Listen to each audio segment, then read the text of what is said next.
빛을 딱 내리쬐입니다. 선샤인을 내리쬐게 되면 우리는 키가 큰 식물도 있을 테고 키가 작은 식물도 있을 텐데요. 그 중에서 우리가 빛을 강하게 받는 식물은 키가 큰 식물일까요? 키가 작은 식물일까요? 당연히 키가 큰 식물이겠죠.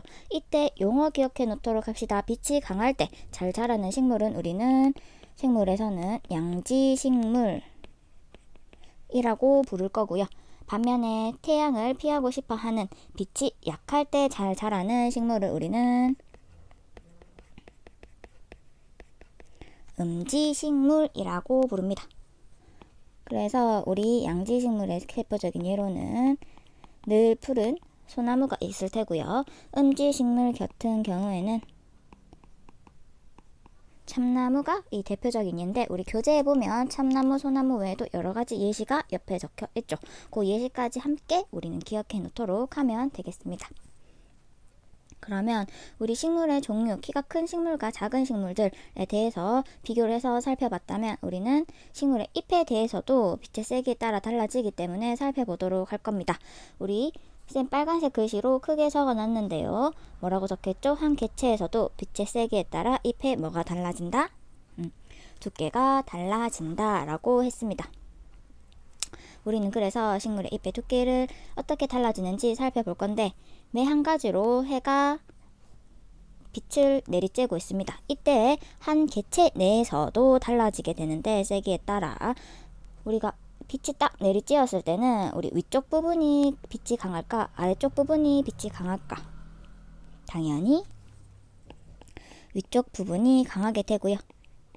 아래쪽은 약하게 되겠죠. 이때 빛이 위쪽이 강하고 아래쪽이 약해지는 이유는 무엇일까요?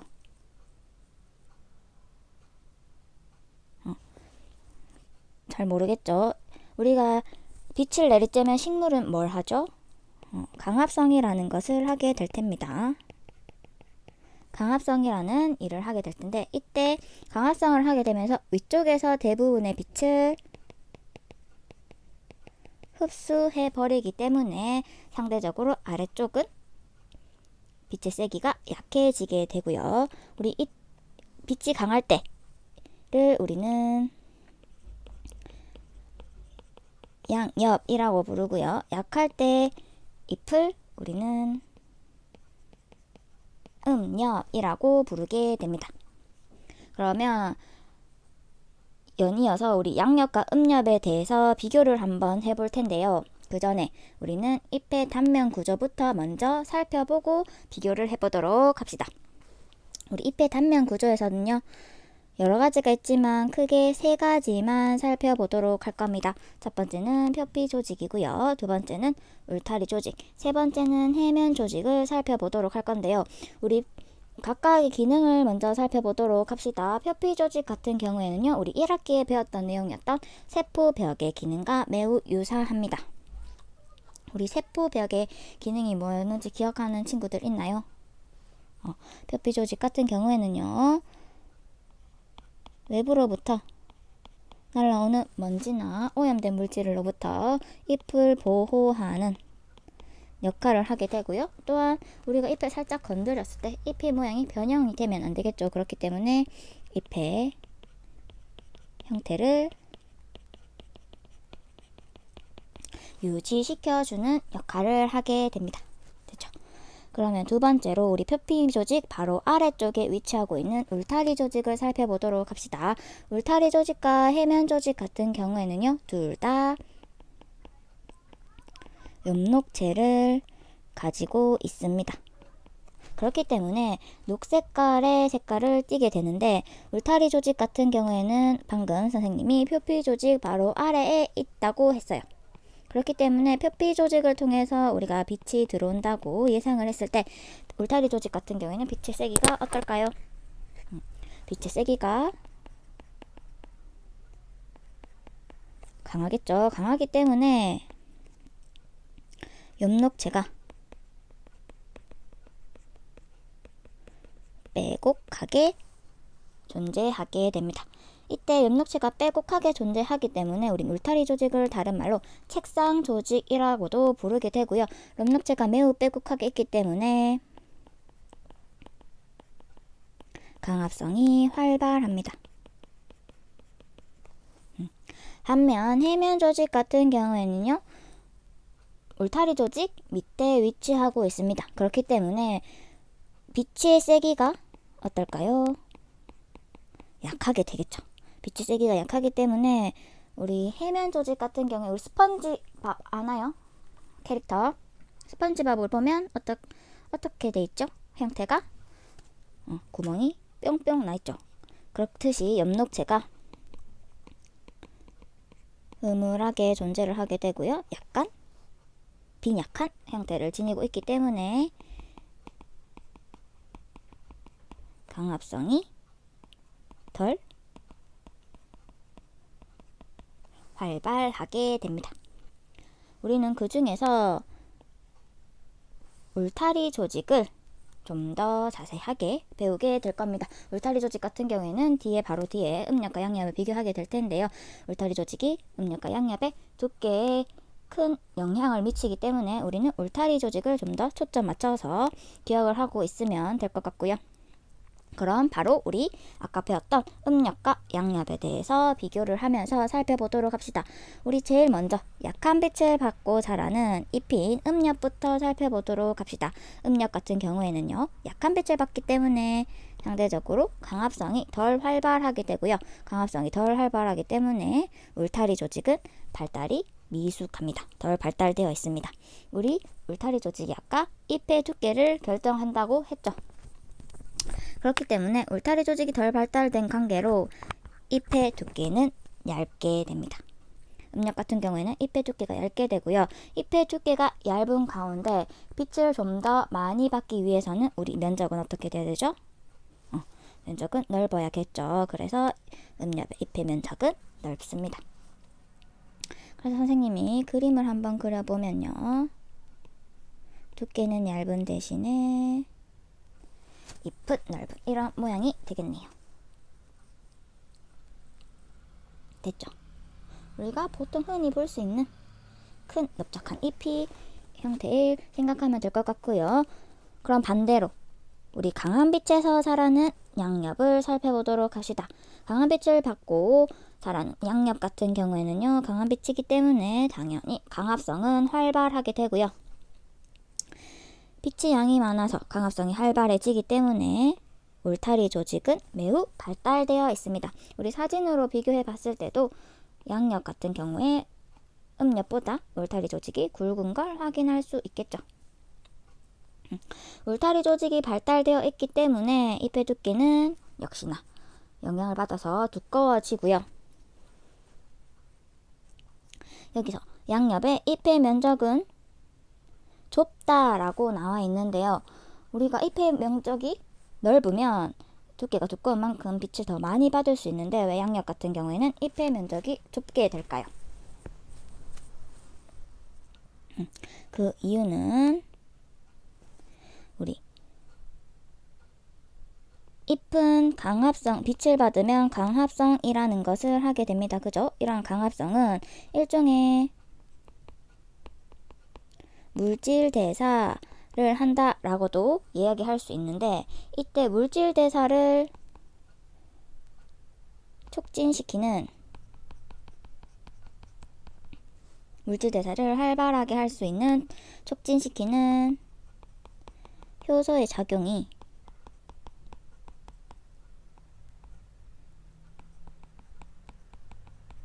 적정 온도에서만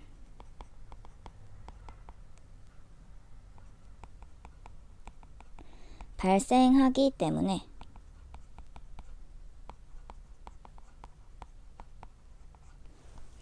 잎의 면적이 넓어지게 될 경우 당연히 빛을 더 많이 받게 되겠지만, 지금 적정 온도를 유지하는 상태에서도 강합성이 활발한 상태에서 잎이 더 먼저 넓어버리면 온도가 올라가게 되겠죠. 온도가 올라가게 되면 적정 온도에서만 반응을 하는 효소는 발달을 하지 못하게 되고요. 작용을 못하게 되고, 따라서 물질 대사를 촉진시킬 수 없기 때문에 적정 온도를 유지하기 위해서 잎의 면적은 좁게 됩니다. 여기까지 이해가 됐나요? 여기까지 이해가 됐으면 우리 빛의 세기에 관해서는 여기까지 배워보도록 하고요. 두 번째로 빛의 파장에 대해서 살펴보도록 합시다. 빛의 파장 같은 경우에는요, 바다 깊이에 따라 나누게 되는데요. 우리 빛은 무슨 색깔을 가지고 있죠? 우리 백색 등 전등을 봐도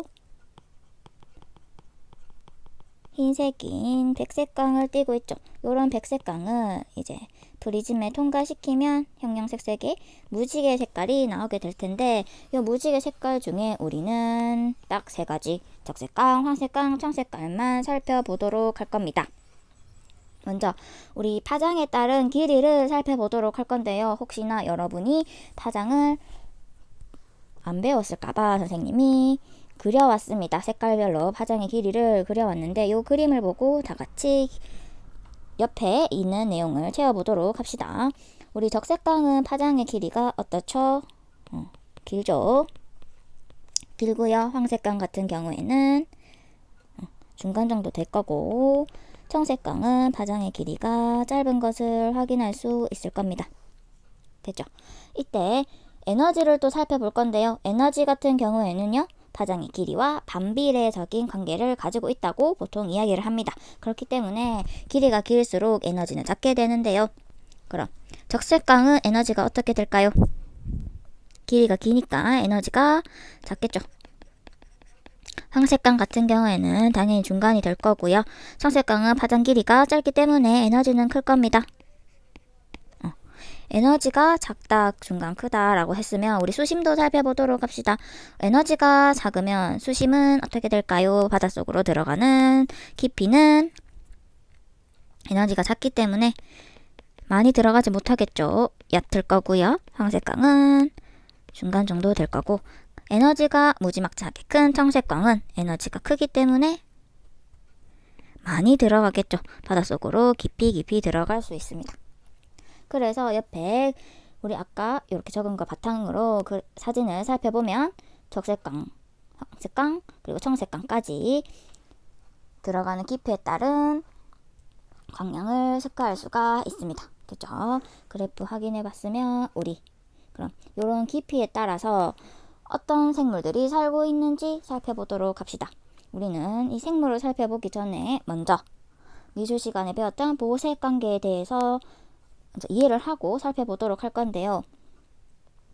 쌤이 귀여운 노란색 오리 인형을 준비했습니다. 이 오리 인형이 빛을 받게 되면요, 오리 인형이 먼저 빛을 흡수하게 될 겁니다. 이 흡수를 하고 나머지 빛을 우리는 반사를 하게 되면 이런 반사되는 빛이 우리 눈에 들어와서 그 색을 인지하게 될 텐데요. 이때 반사되는 빛은 흡수된 색의 보색 관계에 놓여있던 빛이 반사가 됩니다. 그래서 우리는 보색 관계를 딱 세 가지 색, 파장이 나왔던 적색, 황색, 청색만 확인하고 우리 생물을 살펴보도록 합시다. 먼저 적색 같은 경우에는요, 보색이 녹색이 될 거고요. 황색은 갈색, 청색은 홍색이 보색 관계에 위치하고 있습니다.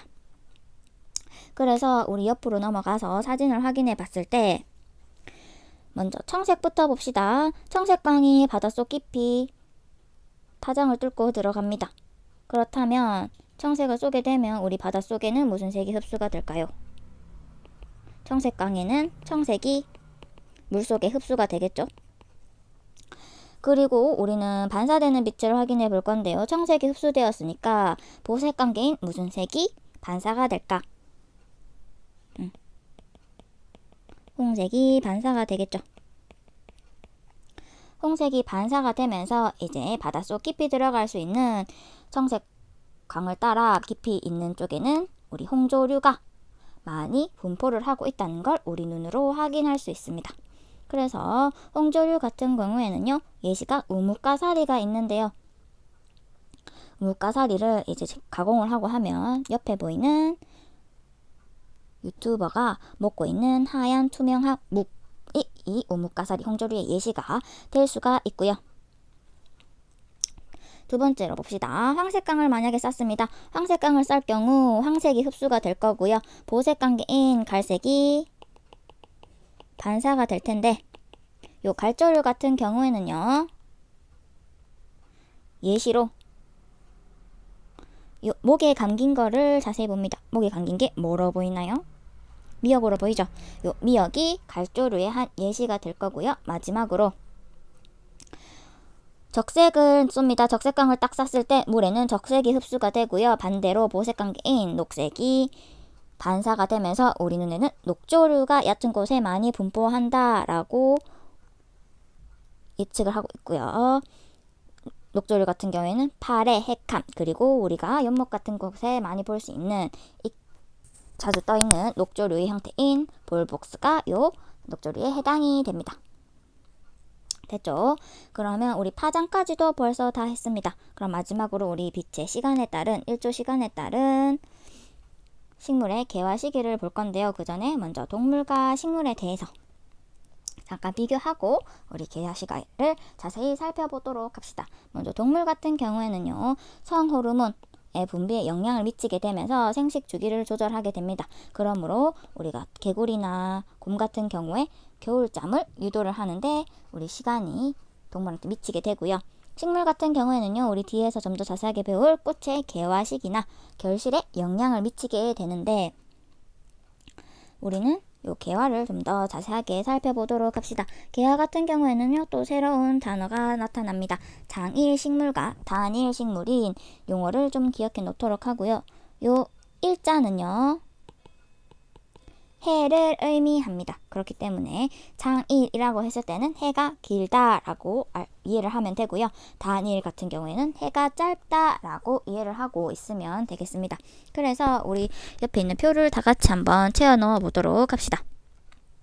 먼저 해가 긴 장일 식물부터 채워 넣어 볼까요? 해가 깁니다. 그럼 빛의 시간은 어떨까요? 길겠죠.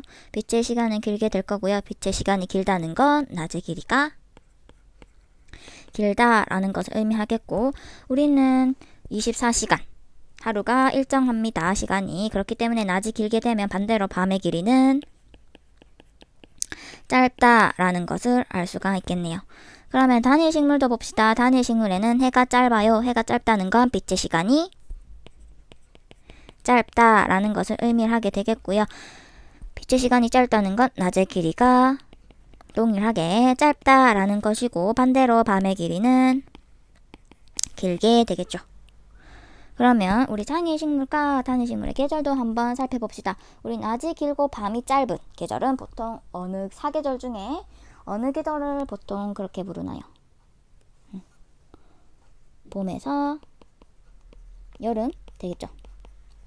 그러면 단일 식물 낮이 짧고 밤이 긴 계절은 지금과 같은 가을이 되겠네요. 그래서 예시를 한번 살펴보면 장일 식물 같은 경우에는 주로 봄, 여름에 개월하는 붓꽃, 유채, 시금치 등이 있고요. 단일 식물의 예로는 가을에 피는 지금 현재 볼 수 있는 국화나 코스모스, 나팔꽃 등이 요 단일 식물 예시에 포함이 됩니다.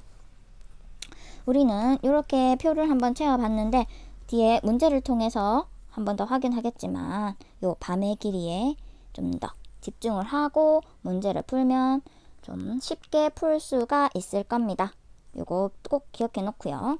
그러면 우리 문제를 통해서 언제 개화가 일어나는지 한번 확인을 해보도록 합시다. 장일 식물은 낮이 길 때 피는 꽃이 피는 식물을 장일 식물이라고 하고요. 반면에 낮이 짧을 때 꽃이 피는 식물을 우리는 단일 식물이라고 했습니다. 그러면 첫 번째 그림 살펴보도록 합시다. 낮이 길고 밤이 짧네요. 그러면 이 식물은 어느 식물로서 개화를 하게 될까요? 당연히 낮이 길기 때문에 장일 식물로서는 개화를 하고요. 단일 식물로서는 개화를 하지 못하겠죠. 그럼 두 번째 사진은 낮이 짧고 밤이 기네요. 그러면 단일 식물로서 개화를 하게 되고 장일 식물로서는 개화를 하지 못하게 될 겁니다. 그죠? 여기까지는 쉽죠? 근데 쌤이 난이도를 좀 더 올려서 세 번째 선생님이 똑같이 2번 그림과 똑같이 낮이 짧고 밤이 긴 계절인 지금과 같은 가을에 새벽에 춥다 보니까 잠에서 깼습니다. 잠을 자다가 그리고 선생님 식물을 키우는데 그 식물이 잘 자랐는지 몹시 궁금하여 캄캄한 새벽에 휴대폰 백색광을 들고 그 식물에 장난질을 합니다. 식물 잎에 휴대폰 빛을 쫙 내리쬐게 됩니다. 그래서 백색광을 밤중에 식물에 내리쬐게 되면 이 식물은 장일 식물로서 개화를 하게 될까요? 아니면 단일 식물로서 개화를 하게 될까요? 힌트를 선생님이 잠깐 주자면 쌤이 앞에 표를 채우고 나서 마지막에 밤의 길이에 좀 더 초점을 맞추어서 문제를 풀게 되면 쉽게 풀 수 있다고 했습니다.